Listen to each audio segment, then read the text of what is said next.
16 chemical engineering heat transfer question. So this is basically the question from convection topic. This is a very conceptual question.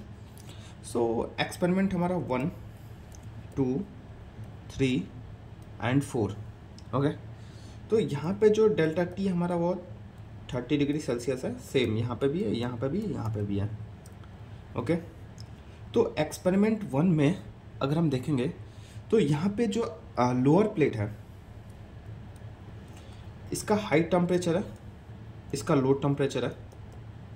Okay same यहाँ पे high temperature है, यहाँ पे low temperature है. यहाँ पे देखेंगे यहाँ पे हाई टेम्परेचर है, यहाँ पे लो टेम्परेचर है. और जब हम इसकी बात करेंगे ओके तो यहाँ पे क्या है कि यहाँ पे हाई टेम्परेचर है, यहाँ पे हमारा लो टेम्परेचर है. जब प्लेट पे हाई टेम्परेचर होगा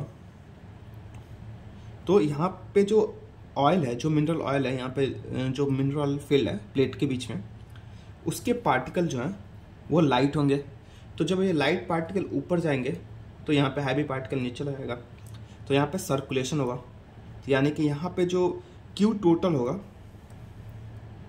वो Q convection plus Q conduction होगा.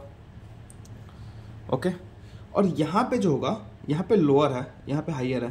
तो यहाँ पे तो हाई है तो हाई भी नीचे ही जाएगा, यहाँ पे लाइटर है तो ये ऊपर है, तो यहाँ पे सर्कुलेशन होगा ही नहीं. तो यहाँ पे जो Q होगा वो सिर्फ कंडक्शन होगा.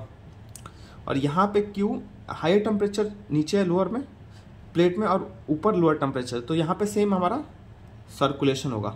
ओके तो यहाँ पे Q convection plus Q conduction होगा. अब यहाँ पे हम देखेंगे एक्सपेरिमेंट 4 पे, तो यहाँ पे सिर्फ Q कंडक्शन होगा. ओके तो यहाँ पे जो Q कंडक्शन जब हो रहा है एक्सपेरिमेंट नंबर 2 में, तो फ्लक्स हमारा क्या है 26 है और सब कुछ कांस्टेंट है. अगर देखेंगे तो कुछ चेंज नहीं हो रहा है हमारा, सिर्फ टेम्परेचर जो है प्लेट का वो सिर्फ चेंज हो रहा है. तो हम एक चीज़ जानते हैं फोरियर लॉ से, Q is directly proportional to delta T, क्योंकि K भी कांस्टेंट है और इन दोनों का डिस्टेंस जो है, दो प्लेट का जो बीच का डिस्टेंस है या थिकनेस बोलेंगे उसको, तो वो भी हमारा कांस्टेंट है. तो हमारा Q जो है directly proportional to delta T है. अब डेल्टा टी है तो सारे में डेल्टा टी सेम है, तो Q कंडक्शन यहाँ पे भी जो हमारा होगा, फ्लक्स जो होगा वो भी हमारा 26 वाट पर मीटर स्क्वायर ही होगा. तो ऑप्शन हमारा जो होगा ए होगा आंसर में, 26 वाट पर मीटर स्क्वायर.